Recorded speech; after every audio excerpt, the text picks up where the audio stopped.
남유다는 바벨론 포로로 잡혀가는 것이 살 길이다 라고 하나님은 예레미야 선지자를 통해서 말씀하십니다. 그 말씀에 순종하지 아니하면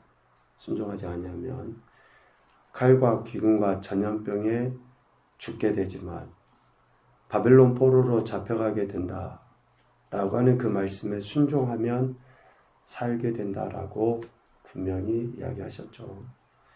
예레미야는 이 말씀을 선포한 거예요. 먼저 돌이키십시오. 회개하십시오. 당신이 지금 거기에서 나와야 됩니다.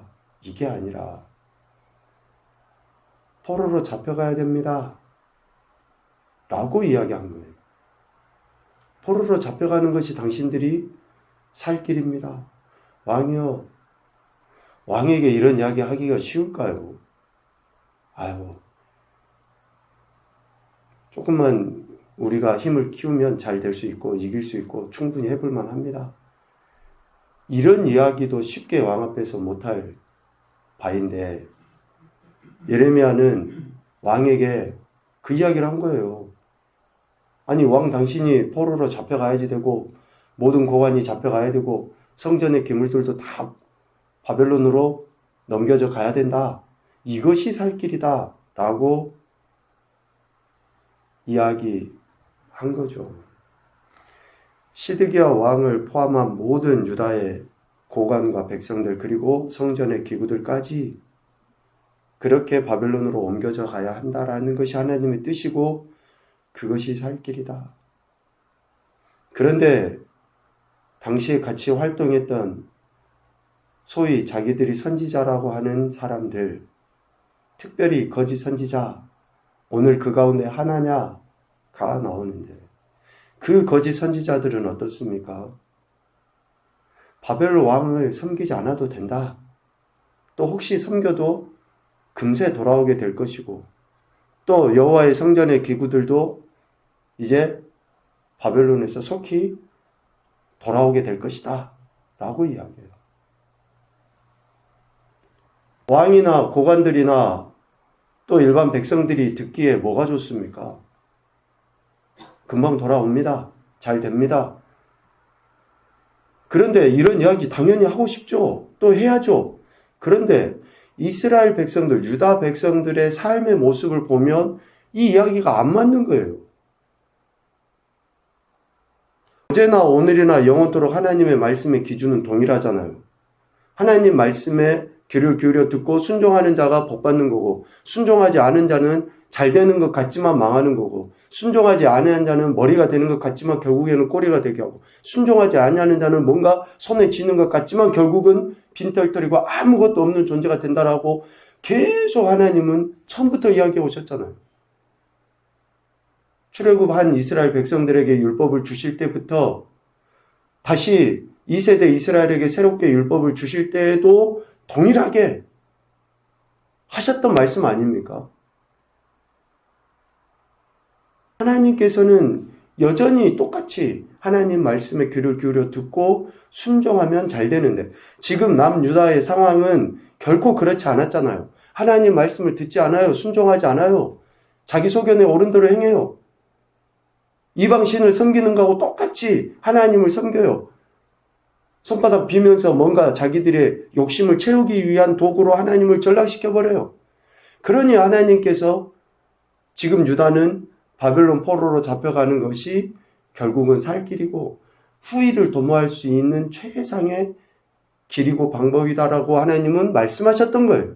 그 이야기를 예레미야 선지자는 했지만 거짓 선지자들은 어때요? 잘 될 거야. 곧 돌아오게 된다.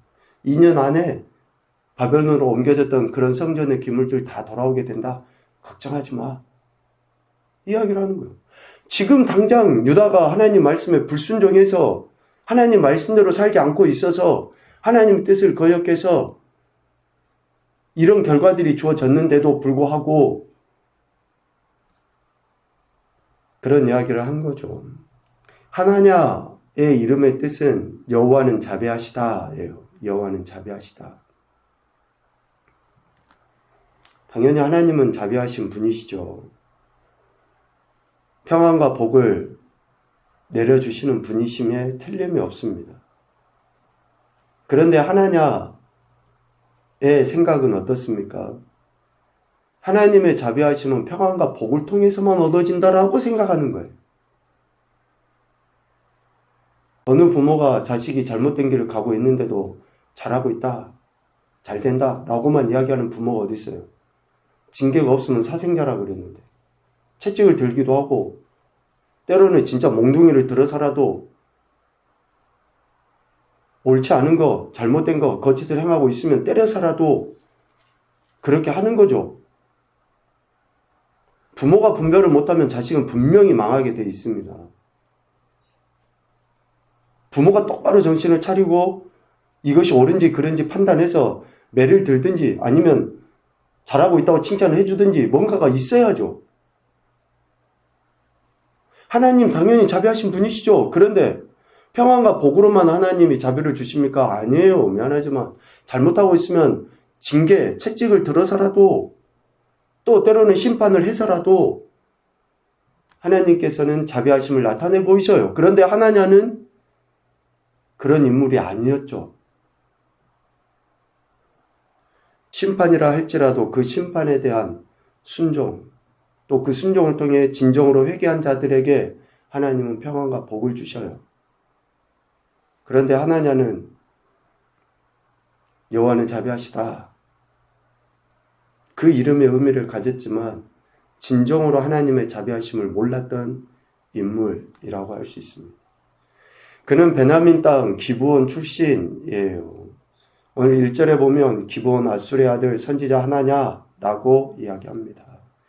기브온은 예루살렘 북서쪽에 위치해 있다 그러죠. 특별히 우리가 아는 것처럼 여호수아 시대에 기브온 사람들이 여호수아 이스라엘 백성과 화친을 맺었잖아요. 속이고.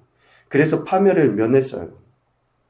또 기브온은 성막을 두었던 장소이기도 하고 솔로몬이 1000번제를 드리던 장소이기도 해요. 그러니까 신앙적으로 보면 처음에 여호수아 시대에 화친을 맺어서 생명을 부지한 이후에는 굉장히 신앙적으로 좀 막강한 힘을 갖고 있었던 지역이 바로 기브온이고 또 그곳 출신 하나냐 거짓 선지자라고 이야기해요. 그가 예언한 것은 오늘 2절에 보면 만군의 여호와 이스라엘 하나님이 이같이 일러 말씀하시기를 내가 바벨론의 왕의 멍에를 꺾었느니라.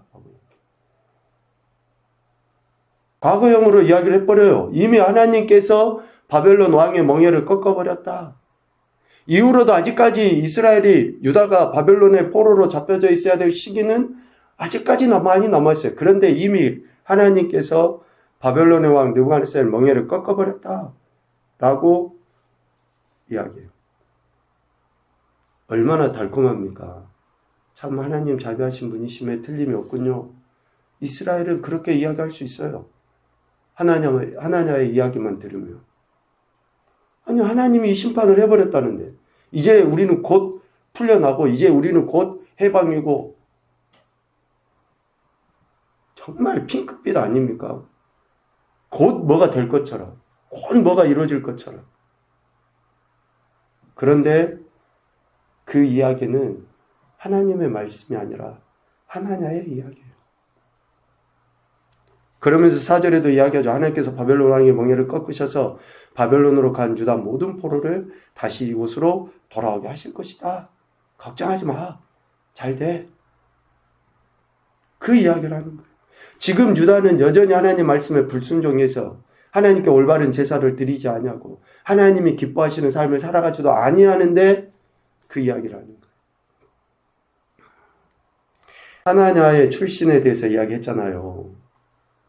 그리고 우리 예레미야 1장 말씀 볼 때 예레미야의 출신에 대해서 이야기했잖아요. 하나냐는 기브온 사람이라니까요. 당시에 종교적으로도 그렇고 또 지역적으로도 많은 사람들에 의해서 높임을 받을 수 있고 인정받을 수 있는 외적인 조건을 갖고 있는 사람이에요. 하나냐는. 그런데 예레미야는 어때요? 아나돗 사람이에요. 좀 천시받고 무시받고 하는 아나돗의 출신 제사장이 선지자더라고요. 외적인 조건만 딱 따져보면 하나냐가 월등해요. 배우는 것이나 또 어떠면 소유했던 것이나. 하나냐는 서울대 나왔다 그러면 예레미야는 저기 지방이 어디 못 사는데 거기에 나온 그 출신이에요. 여러분들 목사도 서울대 나온 목사 말에 아멘 하기가 쉽겠죠. 아, 저분 참 유학도 갔다 오고 똑똑하고 많이 아니까 아멘 아멘 하겠죠. 착각하지 마십시오.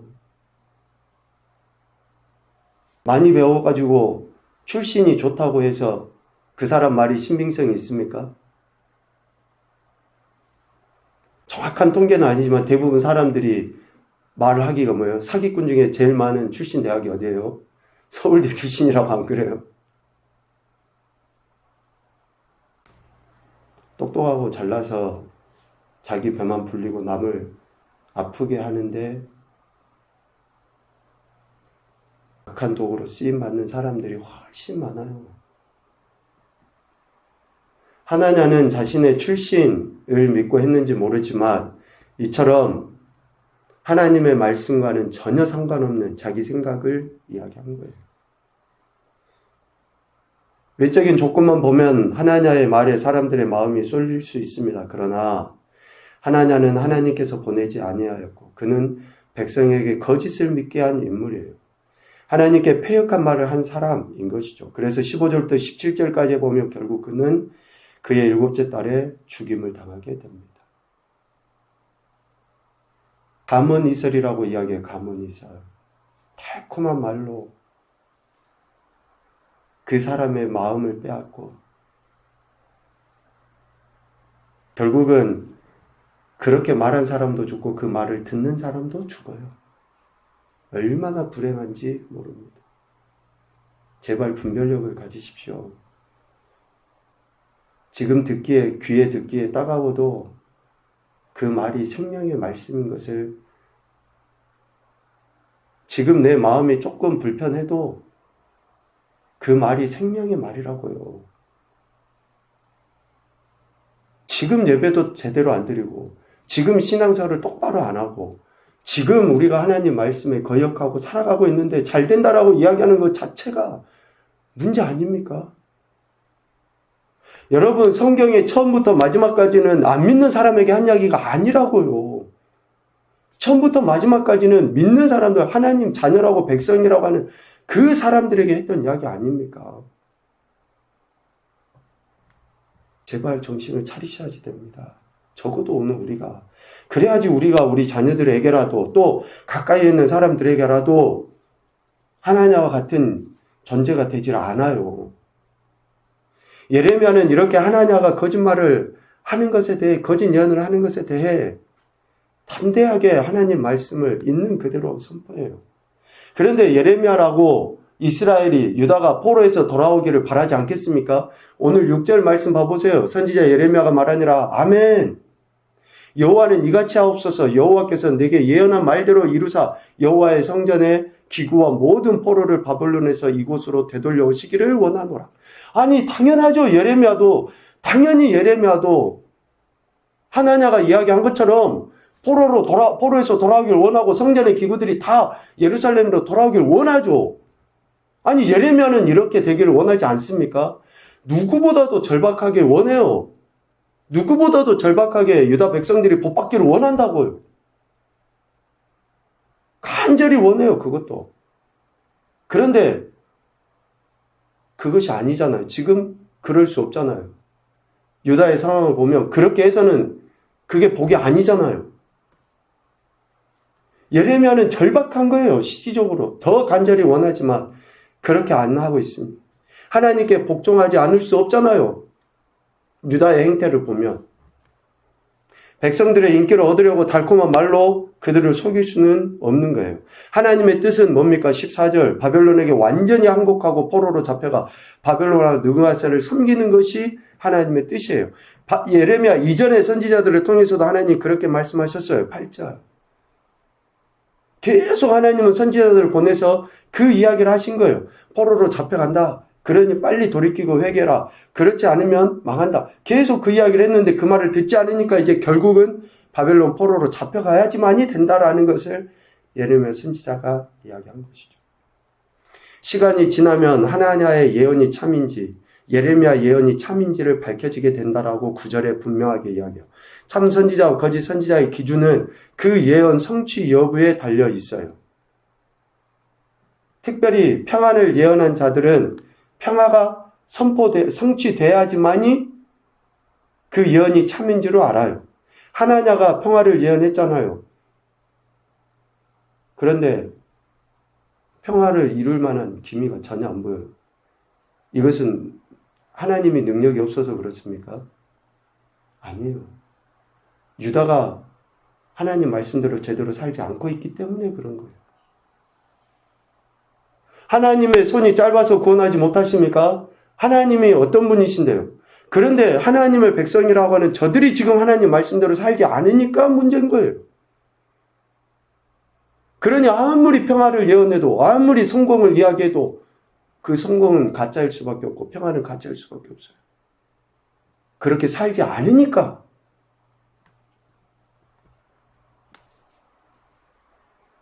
하나님의 백성 된 것은 엄청난 축복입니다. 그런데 그 축복, 그 특권에 맞는 해야 할 의무와 책임이 있다라는 것을 성경에서는 계속 강조하고 이야기했습니다.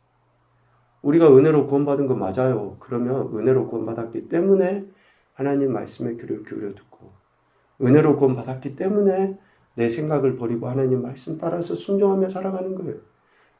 내 욕심도 버리고 우리가 찬양하잖아요. 세상 부귀영화 다 이전의 것은 다 지나갔다. 그런데 여전히 지금 내 눈앞에는 그것만 놓여있어요. 그거 아니면 죽을 것 같아요. 그걸 못 나. 그러니까 하나냐 같은 선지자들의 이야기 아멘 아멘 하면서 손들고. 여러분 우리가 지금 어떠한 태도로 하나님 앞에 우리의 하나님 자녀된 백성된 책임과 의무를 다하고 있는지를 되돌아보면 알아요. 지금 내가 누구의 말을 들어야 하는지를 알게 됩니다. 예레미야는 지금까지 자신에게 주신 하나님 말씀, 즉 유다가 바벨론 왕 느부갓네살을 섬기는 것이 살 길이라는 것을 계속 선포했어요. 11절 말미에 보면 자기의 길을 갔다라고 이야기하죠. 여전히 하나님께서 하시는 그 말씀, 하나냐의 협박이 있어도 여전히 하나님 말씀을 있는 그대로 선포한 거예요.